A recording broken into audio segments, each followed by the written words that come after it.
how can I make money this weekend on the Belmont?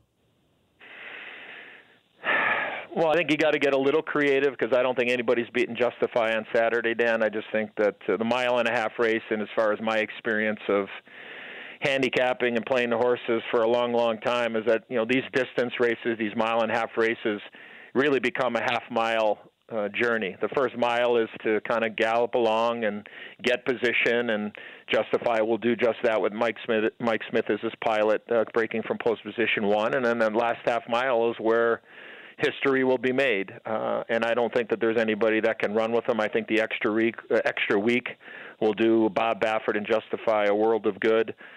So to me, you got to look at the exotics. You got to look at the exactas. You got to look at the trifectas. And so I'm looking at Justify, the 1 horse, and Hofburg, the 4 horse. And I'm going to play all kinds of gimmick with the 1 winning and the 4 finishing second and third. And hopefully you get a long shot to finish in third or second and split Hofburg and Justify.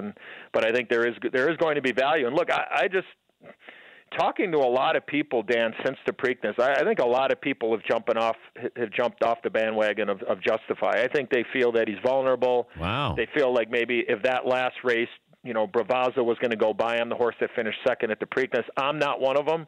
I think Mike Smith knew exactly what he was doing the last 70 yards when he put Good Magic away.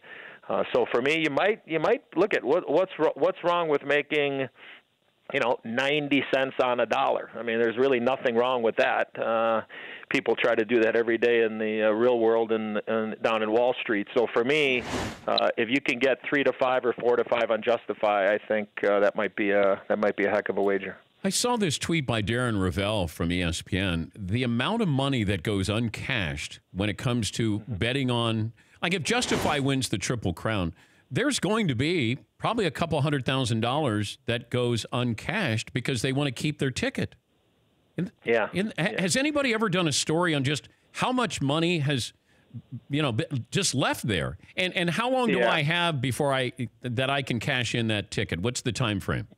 Yeah, it's 1 year usually at most racetracks in most states for cashing tickets. So you got 1 year to be able to do that as far as the horse racing part of it. And look, I mean there are lots of stories where people not just they don't cash it on purpose, but there are a lot of people that may ask for a certain wager when they go to the window, and they get another one, and they think that then I lost, and then they just the exact number I couldn't tell you, but I mean there are millions and millions of dollars every year of uncashed horse racing wagers that people that don't realize or don't understand the type of bet that they made, or they asked for something specific and they thought it was different. But as far as the people just wanting to have that $100 win bet on Justify, that the day he wins the Triple Crown, or American Pharoah a couple of years ago, you're right. I mean, I could easily see that in that $300,000-$400,000 range for sure, without question. For more Dan Patrick Show, tune to Audience Channel 239 on DirecTV